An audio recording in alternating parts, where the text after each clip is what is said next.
Fala, meu povo, tudo bom com vocês? Felipe aqui, trazendo para vocês um vídeo de heranças sexuais. Vamos entender melhor essa diferença de genes autossômicos sexuais, como que vai ocorrer essa herança deles, qual que é a diferença nos cromossomos mesmo? Ó, primeiro eu queria trazer de volta, relembrar esse conceito dos cromossomos, diploides, simples, só para dar um norte assim para vocês. Quem já tá afiado assim, ó, popular, mas quem não tá, isso daqui é muito importante de um nomezinho em simulado, em prova, acaba pegando muita gente, porque é decorar esses nomezinhos. Infelizmente não tem como decorar, mas é muito importante que saiba. Primeiro, o que é o cromossomo? Né? O cromossomo é o nosso DNA condensado, é a cromatina junta, enrolada em estonas, né? Aí formam esse cromossomo para, por exemplo, divisões celulares, você vai encontrar em forma de cromossomo no nosso DNA. Aí eu trouxe aqui para vocês o cariótipo da nossa espécie, né? O cariótipo humano. O que é o cariótipo? O cariótipo é o conjunto de cromossomos de uma espécie. Aqui temos, nesse cariótipo, está demonstrando cromossomos diploides e simples. Aqui a gente tem 23 pares de cromossomos, ou seja, 46 cromossomos. Sendo os primeiros 22 autossômicos e o último sexual. O último par de cromossomo que vai determinar o sexo. No homem é XY e na mulher é XX. Então, ó, esse cariótipo daqui é de um homem ou é de uma mulher? É de um homem, né? Tem um Yzinho aqui. Essa diferença do X e do Y é muito legal, da diferença de tamanho deles. Vou até falar um negocinho assim, uns extras durante o vídeo. Talvez acabe ficando um pouco longo, mas eu acho que complementa, dá um negócio legal aqui pra vocês entenderem melhor a vida, né? Como é bela. Vamos lá, né? O... Primeiro eu queria trazer essa diferença, que eu falei aqui, ó, cromossomos diploides e simples, que tá mostrando. Qual que é a diferença? Vocês se lembram de diploide e haploide? Diploide vai ser um cromossomo, vou representar ele aqui duplo, né, mas pode ser simples também. Já até falei aqui, vamos começando então pelo mais fácil. Né? Cromossomo simples é aquele que possui uma única cromátide, cromossomo duplo é aquele que possui duas cromátides. Aqui tá simples, porque ó, possui apenas uma cromátide, uma perninha do cromossomo, vamos dizer assim. Já aqui uma dica para vocês como contar cromossomos. Que às vezes aparece aqui, ó, isso daqui são dois cromossomos. Não, gente, é um cromossomo duplo com duas cromátides.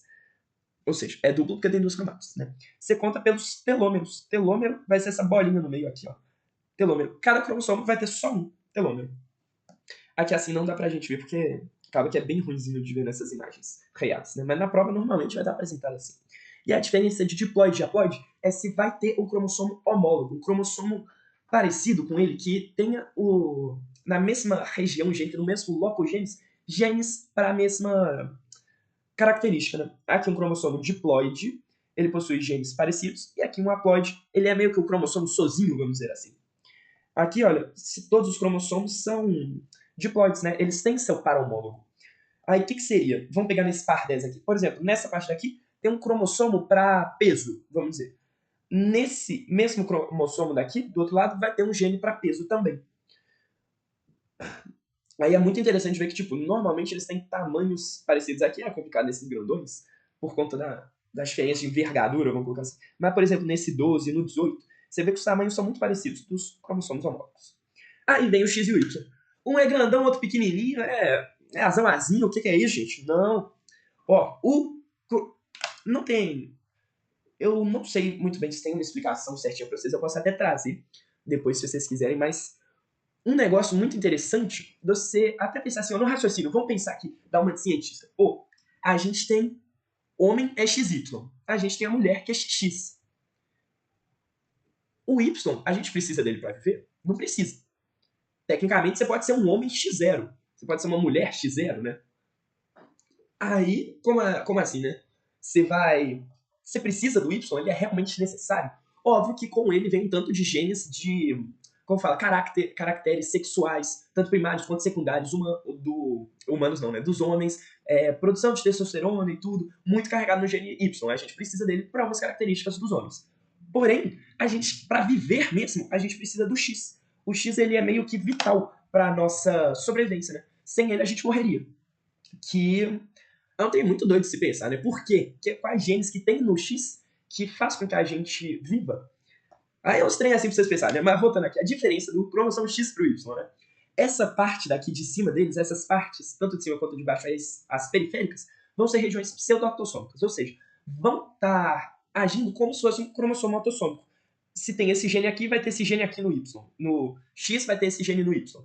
Já a região do meio, ela é exclusiva. Só o X tem e só o Y tem. Então, ó, essa parte da vitalidade do X está concentrada no meio dele.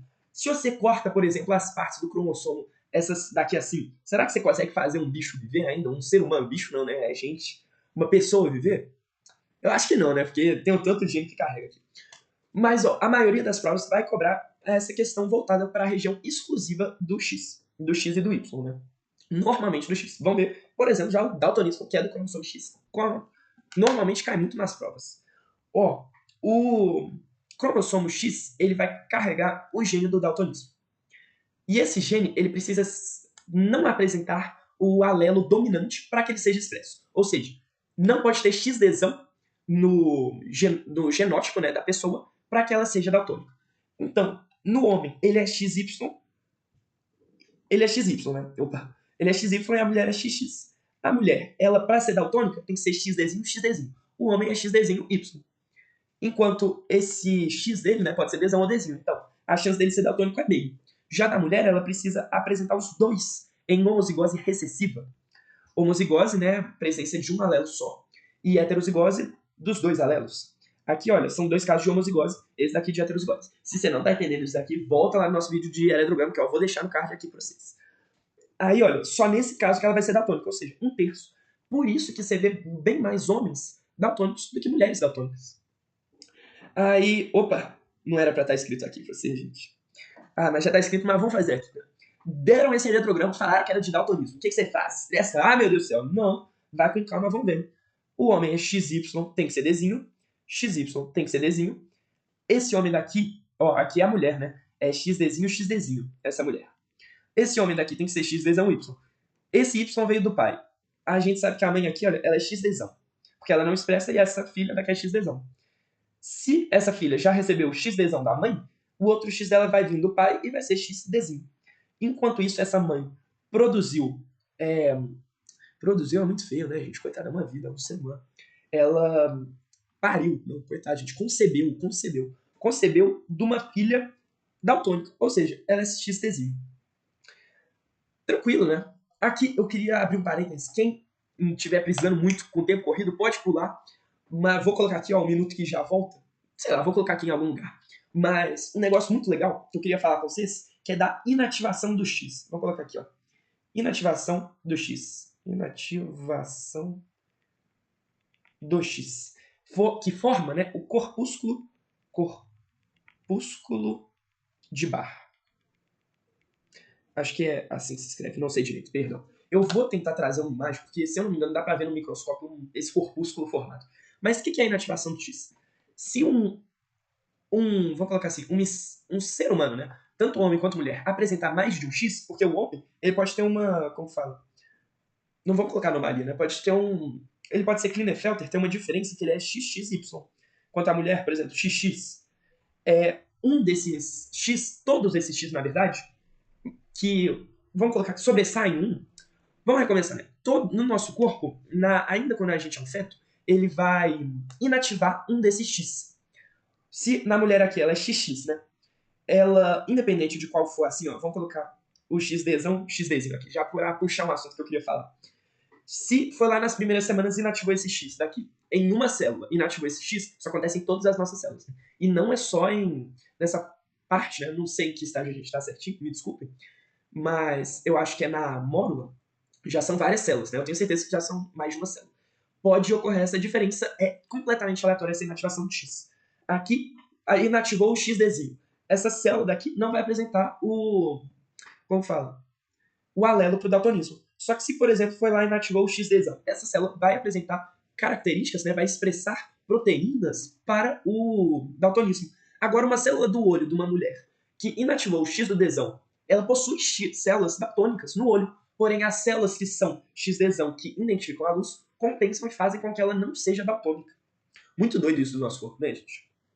Mas um outro negócio que eu achei. Aí isso acontece para, por exemplo, homens XXY, Klinefelter, né? Um desses X vai inativar. A quantidade de X ativo vai ser somente um. Então, vamos colocar aqui num cenário louco, né? Tem 20X, vai ficar só um X ativo. Tem 6X, que já é possível. 6X? 6X já é possível. 6X já é possível. Quantos X ativos vão ficar no final? Vai ficar só um.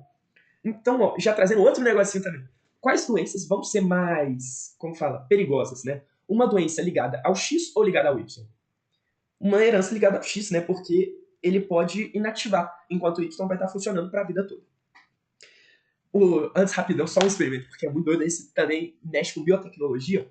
Não sei o ano certinho, mas pegaram um gato, aqueles gato laranja, pegaram uma célula dele, ele era tipo XDzão, XDzinho, vamos colocar assim.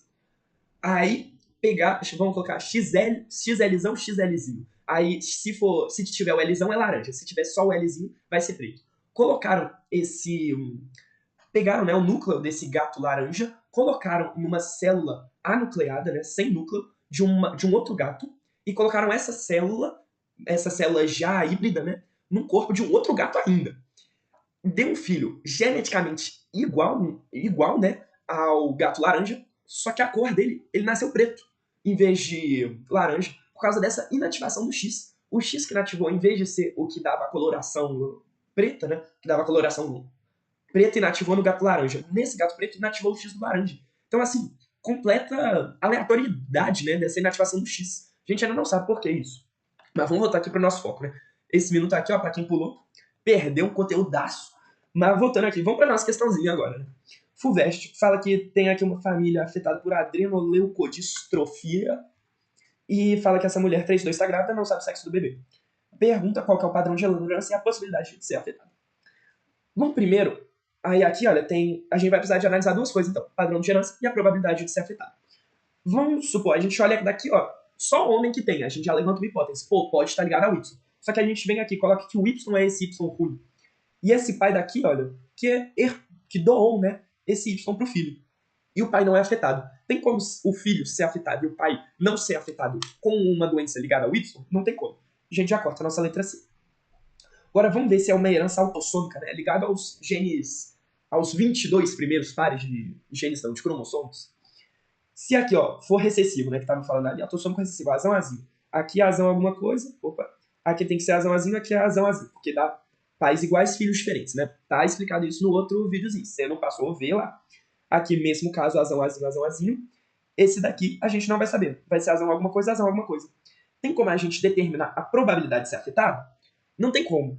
Então, mesmo que fosse autossômico recessivo, não tem como a gente determinar a probabilidade de ser afetado. Então a gente já corta essas duas questões, essas duas letras. Não por não ser autossômico recessivo, a gente vai ver que na verdade não é, né? E sim por a gente não poder determinar a probabilidade de ser afetado. Tem que usar um pouquinho de lógica também nessas questões, gente. Então, ó, tá ligado ao X recessivo. Isso a gente já sabe, porque não tem outra opção. Aí, ó, então aqui é Y, Y, Y, já vamos colocar os Y aqui em tudo, e o X também. X, X, X, X, X, X, X, X, Y. Aqui XY também, opa. E aqui XX. Vou colocar de azulzinho, porque eu acho que combinou com a adrenocefalia, a adrenoleucodistrofia, errei. Esse daqui é XDzinho, XDzinho. Aqui tem que ser XDzão, aqui tem que ser XDzão, aqui tem que ser XDzão. Essa mãe daqui, ela doou, essa mãe daqui vai ter o XDzão. Todos os que não são afetados vão ter pelo menos um XDzão. Só que essa mãe daqui doou um XDzinho. Então ela é heterozigota. Mesma coisa para a mãe de baixo, ela é heterozigota. E agora a gente quer saber, essa mãe daqui a gente não tem como determinar se ela vai ser heterozigota ou homozigota dominante, né? Só que aqui, olha, a probabilidade de ser afetado que a gente quer. Ou seja, para ser afetado, ela vai ter que ter o XDzinho. Então, a probabilidade dela ter o XDzinho é meio. Já vamos colocar de vermelho aqui. Já é meio dela poder ter a possibilidade do filho dela ter a possibilidade de doar. Aí, ó, já vamos ver aqui. Fala no caso de ser menino, ou seja, de ter o Y. Doamos o Y, pai doou o Y. Tá certo isso. Não é uma possibilidade de ser menino. Com certeza é menino. Qual que é a possibilidade dele ter a doença? Teve o Y. Se vier o Dzão, o XDzão, ele vai ter a doença? Não vai ter. Se vier o XDzinho, vai ter a doença? Vai ter a doença. Só pode doar o XDzão ou o XDzinho. Então é meio também. Meio vezes meio, eu vou colocar de vermelho. Para manter o padrão, né? Meio vezes meio igual a 1/4, que é igual a 25%, que é a nossa letra B de batata. Mas trazendo já para depois. Tem como uma menina ter essa doença, nesse caso da família? Não tem como, né? Porque se for menina, o pai vai doar o Dzão, o XDzão. Se doar o XDzão, já não vai ter a doença. já é um negócio pra vocês irem pensando além, né? Pra criar o raciocínio. Mas, ó, o videozinho de hoje, tranquilo. Já qualquer dúvida pode mandar pra gente, a gente responde, tanto no Instagram quanto nos comentários. Muito bom também saber o feedback de vocês. Tá com uma ideia de vídeo, pode mandar lá pra gente. Ó, vamos fazer uma enquete, vou fazer essa enquete quarta-feira. Aí vocês mandam uma ideia de vídeo, o que vocês gostariam de ver aqui no canal, o que vocês estão sentindo falta, pra gente ter essa conversa, né, com vocês aí, poder melhorar, trazer melhor para vocês. Já, ó, então segue a gente no Instagram, Além da Equação, deixa o like, se inscreve e ó, vambora que daqui a pouco tem mais.